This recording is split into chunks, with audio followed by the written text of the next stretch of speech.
சுச்சக்கர வரதாச்சாரியம் சுத்த சத்வ குருத்தமம் ஸ்ரீநிதி ராகவம் வந்தே ஹியபார கருணாகரம் கவிதாஜித கல்லோலி கன்யகா காந்தவக்ஷசே கருணாதி குணாத்தியாய கமலாநிதயே நமஹா. ஸ்ரீ சங்கரா டிவி நேயர்களுக்கு நமஸ்காரம். இந்த வேள்வியின் 2ஆம் நாளுக்கு நீங்கள் தயாராகி இருப்பீர்கள். எந்த வேள்வி? அதான் சுந்தர ஸ்பந்த வேள்வி. புன்னகை ராமாயணத்தின் சுந்தர ஸ்பந்தத்தை அனுபவித்து வருகிறோம். அதுல முதல் பகுதி, முதல் 3 ஸ்லோகங்கள் சீதையை கண்டுவிட்டு ஹனுமான் திரும்ப வந்த போது ராமன் பூத்த புன்னகையை பார்த்து வருகிறோம். அதுல இப்ப 2வது ஸ்லோகம். இப்ப காட்சி என்னன்னா, முதல்ல அந்த மதுவனம்ங்கிற சோலைக்கு வானராளெல்லாம் அனுப்பி அதை துவம்சம் பண்ண வச்சு, இப்ப அதுக்கப்புறம் அவளுடைய அந்த ஆனந்தத்தின் லெவலை தனித்து ஓவர் எக்ஸைட்மெண்ட்ல வந்தா ராமன் முதுகா அவள்லாம் தட்டிட்டா என்ன பண்றதுன்னு சொல்லி அப்படி எக்ஸைட்மெண்ட்டை தனிச்சு வானராளை எல்லாம் இப்போது ராமனை நோக்கி அழைத்து வருகிறார் ஹனுமான். அப்போ மனத்திரையிலே காட்சியை நினைத்து பாருங்கள். இப்பவே சுக்ரீவன் ராமன்ட்ட கிட்டத்தட்ட சொல்லிட்டான், இவா துவம்சம் பண்ணி அந்த சோலையில இவ்வளவு கூத்தாடுறானாலே ஹனுமான் சீதையை பார்த்து இருக்க வேண்டும்னு அவன் சொல்றான். இருந்தாலும் ஹனுமான் வாயால வரணுமேனு காத்துண்டு ராமன் நிற்கிறான். அருகே லக்ஷ்மணன் நிற்கிறான், இந்த பக்கம் சுக்ரீவன் நிற்கிறான். இந்த நிலையில் ஹனுமானும் வானராளும் ராமனை நோக்கி ஓடி வருகிறார்கள். அந்த நேரத்தில் ஹனுமான் செய்த ஒரு செயலை பார்த்து ராமன் பூத்த புன்னகை. 2வது ஸ்லோகம். திரையிலே ஸ்லோகத்தை சேவித்துக் கொள்ளுங்கள். ஆயாதேஷு சமேஷு தேஷு கபிஷு ஸ்ரீமத் சுதைரக்ரதஹ சானந்தாஸ்ருபிருத்சுகைரதிதராம் ஆப்தம் விலோக்யானதம் ஸ்ரீமன்மாருத சம்பவம் நிஜமுகே வித்யோதமானஸ்ரீயம் யத்தே ராம முகாம்புஜே சமபவத் மந்தஸ்மிதம் தத்வரஹா. ஆயாதேஷு, அத்தனை பேரும் புறப்பட்டு வருகிறார்கள். சமேஷு தேஷு கபிஷு, அந்த அத்தனை, கபினா குரங்குன்னு அர்த்தம். ஆயாதேஷு சமேஷு தேஷு கபிஷு, அத்தனை வானரர்கள் ஹனுமானோடு யாரெல்லாம் சென்றாலோ எல்லாரும் திரும்பி வருகிறார்கள். ஸ்ரீமத் சுதைர் அக்ரதஹா, அத்தனை பேரும் ஒளி வீசிண்டு வராலாம். ஏன்னா ஒரு சந்தோஷம்னா முகத்துல ஒரு தேஜஸ் கூடிடும் இல்லையா? அப்படிப்பட்ட ஒரு தேஜஸோடு சந்தோஷத்தோடு வானரர்கள் அத்தனை பேரும் வருகிறார்கள். சானந்தாஸ்ருபிர் உத்சுகைஹி அதிதராம், அத்தனை பேர் கண்களிலும் பார்த்தால் ஆனந்த கண்ணீரா. அன்னை சீதாதேவி காணப்பட்டாள், சீதை காணப்பட்டாள், திருட்டா சீதா என்ற அந்த மகிழ்ச்சியிலே அத்தனை வானரர்களும் பார்த்தால் கண்களிலே ஆனந்த கண்ணீர், ஆனந்த கண்ணீரை பெருக்கிக் கொண்டு வருகிறார்கள். ஆப்தம் விலோக்கியானனம், அத்தனை பேரும் வந்து இங்கே ராமனுடைய திருமுகத்தை பார்க்கிறார்கள். அங்கே சீதையின் திருமுகம் ஹனுமனாலே காணப்பட்டது. அந்த செய்தியை சொல்ல, ராமனின் திருமுகத்தை பார்த்து சொல்ல அத்தனை பேரும் புறப்பட்டு வருகிறார்கள். அப்போது ஸ்ரீமன் மாருத சம்பவம் நிஜமுகே வித்யோதமான ஸ்ரீயம். அப்ப ராமா, நீ ஹனுமானை பார்த்தாய். அத்தனை வானராள் வந்தாலும் ராமா உன்னுடைய பார்வை எங்க போச்சுன்னா, அதுல அவளுக்கு முன்னவனாக முன் வரிசையிலே இதோ ஹனுமான் வருகிறானேன்னு அவன் முகத்தை பார்த்தாய். மாருத சம்பவம் வாயுபுத்திரன் நிஜமுகே வித்யோதமான ஸ்ரீயம், அந்த ஹனுமானுடைய முகத்தில் பற்றும் பார்த்தால் ஒரு தனி தேஜஸ், ஒரு தனி ஒளி. ராமா, அது உனக்கு தெரிந்தது. அது மட்டும் இல்ல, ஹனுமான் முன்னாடி வந்து இறங்கினார். இறங்கினதும் அவர் என்ன பண்ணாராம், ராமன்ட்ட கண்டேன் சீதையைன்னு கூட முதல்ல சொல்லலையாம். இத கம்பரும் ரொம்ப அழகா பாடியிருக்கார். எய்தினன் அனுமனும் எய்தி ஏந்தல் தன் மொய்கழல் தொழுகிலன். அவர் என்ன பண்ணிட்டாராம், அனுமான் நேரா வந்து இறங்கினார். பொதுவா இப்ப பெருமாள் எதிர்த்தாப்புல இருக்காருன்னா என்ன பண்ணணும், நாம வந்தோம்னா முதல்ல பெருமாளுக்கு விழுந்து நமஸ்காரம் பண்ணணும். ஒரு ஆச்சாரியனோ பெரியவரோ யார் இருந்தாலும் நாம வரோம், எதிர்த்தாப்புல பெரியவர் இருக்காருன்னா முதல் காரியம் விழுந்து சேவிக்கணும், அப்புறம் தான் மற்றதெல்லாம். ஆனா அனுமான் என்ன பண்ணார், வந்து இறங்கினார். ராமனை விழுந்து சேவிக்கலையா, நமஸ்காரம் பண்ணலையா, அப்படியே திரும்பினாரா தென் திசை நோக்கி. அப்படியே 2 காலையும் ராமனை நோக்கி நீட்டிண்டு தென் திசை நோக்கி சாட்டாங்கமா விழுந்து நமஸ்காரம் பண்ணிட்டாரா ஹனுமான். எதுக்கு அந்த மாதிரி பண்ணணும் அப்படின்னா, இது கம்பர் பாடுறார். முளரி நீங்கிய தையலை நோக்கிய தலையன் கையினன் வையகம் தழி நெடிது இறைஞ்சி வைகினான்.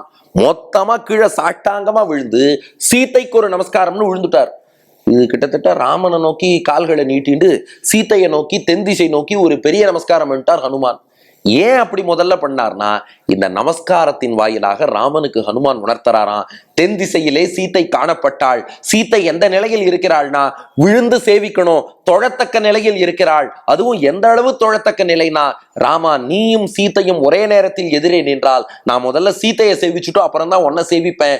அந்த அளவுக்கு தொழத்தக்க நிலையிலே சீதை இருக்கிறாள். அதை உணர்த்துவதற்காக நேரா வந்து இறங்கினார். ராமன்ட்ட பேசல, ராமனை விழுந்து சேவிக்கல, அபவுட் டர்ன் அப்படியே திரும்பினார். திரும்பி இலங்கை நோக்கி தென் திசை நோக்கி விழுந்து சேவிச்சார். அதை பார்த்ததுமே ராமா உனக்கு ஆனந்தம். எத்தே ராம முகாம்புஜே சமபவத் மந்தஸ்மிதம் தத்புரஹா. ஆஹா, அதை பார்த்ததும் உன்னுடைய முகத்திலே ஒரு புன்னகை, ஆஹா சீத்தை தொழத்தக்க நிலையில் இருக்கிறாள் என்று உனக்கு ஒரு புன்னகை எழுந்ததே ராமா, அதைத்தான் நீ வடுவூரிலே காட்டுகிறாய்னு வில்லூர் சுவாமி ரசிக்கிறார். அப்போ ஸ்லோகத்தின் கருத்து என்னன்னா, இப்போ மதுவனத்தை துவம்சம் பண்ணிட்டு வானராள்லாம் வருகிறார்கள். அதுல ஹனுமானுடைய முகத்தை ராமானி பார்த்தாய், ஒரு தனி பொலிவோடு வருகிறார், தேஜஸோடு வருகிறார். அப்போ காரியத்தை சாதிச்சுட்டாருன்னு அர்த்தம். எல்லாத்துக்கும் மேல ராமா உன்னை நோக்கி திருவடியை நீட்டிண்டு இலங்கையை நோக்கி சீத்தையை நோக்கி விழுந்து சேவிக்கிறார்னா, அப்ப தாயார் அங்கே தொழத்தக்க நிலையில் இருக்கிறாள். கை கூப்பி வணங்கணும் அந்த தெய்வத்தை. அப்படி தெய்வத்துக்கெல்லாம் தெய்வமாக சீத்தை இருக்கிறாள் என்று, தவம் செய்த தவமாக இருக்கிறாள் என்று குறிப்பாலேயே உணர்த்தினாரே, அதை கேட்டு ராமா நீ புன்னகை செய்தாய், அதுதான் இதுன்னு ரசிக்கிறார். இப்போ 3 விஷயம். இங்க புன்னகைக்கான காரணம் என்னன்னா, தன்னுடைய தேஜஸாலும் குறிப்பாலும் முதல்ல சீத்தை தொழத்தக்க நிலையில் இருக்கிறாள்னு ஹனுமான் உணர்த்தினார் அல்லவா, அதுதான் ராமனுடைய புன்னகைக்கான காரணம். 2, இதிலே ஹனுமானுடைய எந்த மங்கள குணம் வெளிப்படுத்துகிறது அப்படின்னு பார்த்தா, அதுதான் சிக்னல் கொடுக்கிறது. ஏன்னா எப்போதுமே நாம ஒருத்தட்ட போறோம்னா நாம செய்தியை சொல்வதற்கு முன்னாடி குறிப்பால் ஒன்றை உணர்த்த வேண்டும். ஏன்னா நாம செய்யக்கூடிய ஒரு ஆக்ஷன், நம்முடைய பாடி லாங்குவேஜ் எல்லாத்துக்குமே ஒரு இம்பாக்ட்ங்கிறது உண்டு. அதனால வெறும் பேச்சு மட்டும்தான் இல்லை. ஒரு சின்ன உதாரணம் சொன்னா நீங்கள் புரிந்து கொள்வீர்கள். அதான் அடியன் கதை சொல்றேன்னு நினைக்காதீங்க. ஒரு சின்ன உதாரணம் சொல்றேன். அடியன் MBBS ஃபர்ஸ்ட் இயர் படிக்கும்போது ஹிஸ்டாலஜின்னு அனாட்டமியில ஒரு சப்ஜெக்ட் உண்டு. அந்த ஹிஸ்டாலஜிங்கிறது மைக்ரோஸ்கோப்ல வச்சு நிறைய செல்லெல்லாம் காட்டுவாங்க, அதை பத்தி நாம எழுதணும். அந்த ஹிஸ்டாலஜிலேருந்து ஒரே ஒரு 5 மார்க் கொஸ்டின் தான் யூனிவர்சிட்டி எக்ஸாமுக்கு வரும். அதனால நாங்க யாரும் படிக்க மாட்டோம் அதை பெருசா. மற்ற கொஸ்டின்லாம் நல்லா படிச்சு எழுதிடலாம் அப்படின்னு. அந்த ஹிஸ்டாலஜியில மட்டும் ஒரு இன்டர்னல் டெஸ்ட் எனக்கு வச்சாங்க எங்க எல்லாருக்கும். அதுல பார்த்தா நாம தான் அது படிக்க மாட்டோமே. 10 மார்க்குக்கு அடியன் 3 மார்க் வாங்கினேன் ஹிஸ்டாலஜியில. இன்னொரு பையன் என் ஃப்ரெண்டு என் கூடவே தான் படிப்பார், அவருக்கு எல்லாம் நான் தான் சொல்லி தருவேன். அவர் பார்த்தா ஹிஸ்டாலஜி மட்டும் படிச்சுட்டார், அவர் 8 மார்க் வாங்கினார். நான் வந்துட்ட கிண்டலா சொன்னேன், ஏன்டா நான் தான் உனக்கு எல்லாம் சொல்லி தருவேன், கடைசியில நீ எல்லாம் 8 மார்க் வாங்கியிருக்க, நான் பார் வெறும் 3 மார்க் தான் வாங்கியிருக்கேன்னு. அடியன் சொன்னது என்னன்னா கவனிங்கோ, நீ எல்லாம் 8 மார்க் வாங்கியிருக்க, நான் 3 மார்க் தான் வாங்கியிருக்கேன்னு. அவன் எப்படி தப்பா புரிஞ்சுட்டான்னா, நீ எல்லாம் 8 மார்க் வாங்கியிருக்க, அப்போ நீ எல்லாம் 8 மார்க் வாங்கினேன்னா அது கிண்டல், நீ எல்லாம் 8 மார்க் வாங்கியிருக்கன்னா அது அவனை இன்சல்ட். அப்போ வார்த்தை ஒண்ணுதான், நீ எல்லாம்ங்கிறது ஒரே வார்த்தை.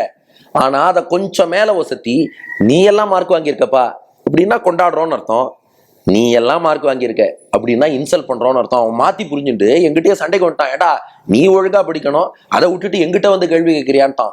அப்ப பாருங்க, நாம் என்ன வார்த்தை பேசுகிறோங்கிறத விட எந்த பாவத்தில் பேசுகிறோங்கிறது முக்கியம். ஹனுமான் அவ்வளவு கெட்டிக்காரர். அதனாலதான் என்ன பண்ணார், கண்டேன் சீத்தையைன்னு சொல்றது அப்புறம் என்ன பாடி லாங்குவேஜ் எக்ஸ்பிரஸ் பண்றோம். வந்தார், அப்படியே திரும்பினார். அந்த ஒரு சிக்னல், அந்த ஒரு செய்கை, அந்த குறியீடு சீத்தையை நோக்கி சேவிச்சார். அந்த கெஸ்டர் மூலம் சீத்தை இருக்கான்னு உணர்த்தினார் அல்லவா, அதுதான் ஹனுமான். அவருடைய கல்யாண குணத்தை இதிலே ரசிக்கிறோம். 3, இதை ரசிப்போருக்கு என்ன பலன்னா, ஒளிமயமான எதிர்காலம் அமையும். ஏன்னா ஒளிமிக்க முகத்தோடு ஹனுமான் வந்தார். அதனால இந்த ஸ்லோகத்தை சேவிக்கிறவாளுக்கெல்லாம் ஒளிமயமான எதிர்காலம் அமையும். வாங்க ஸ்லோகத்தை சேவிச்சுடுவோம். ஆயா தேஷு சமேஷு தேஷு கபிஷு ஸ்ரீமத் சுதைரக்ரதஹ சானந்தாஸ்ருபிருத்சுகைரதிதராம் ஆப்தம் விலோக்யானதம் ஸ்ரீமன்மாருத சம்பவம் நிஜமுகே வித்யோதமான ஸ்ரீயம் எத்தே ராம முகாம்புஜே சமபவத் மந்தஸ்மிதம் தத்பரஹா என்று தினமும் சொல்வோம். ஒளிமயமான எதிர்காலம் அமையும். நன்றி, வணக்கம்.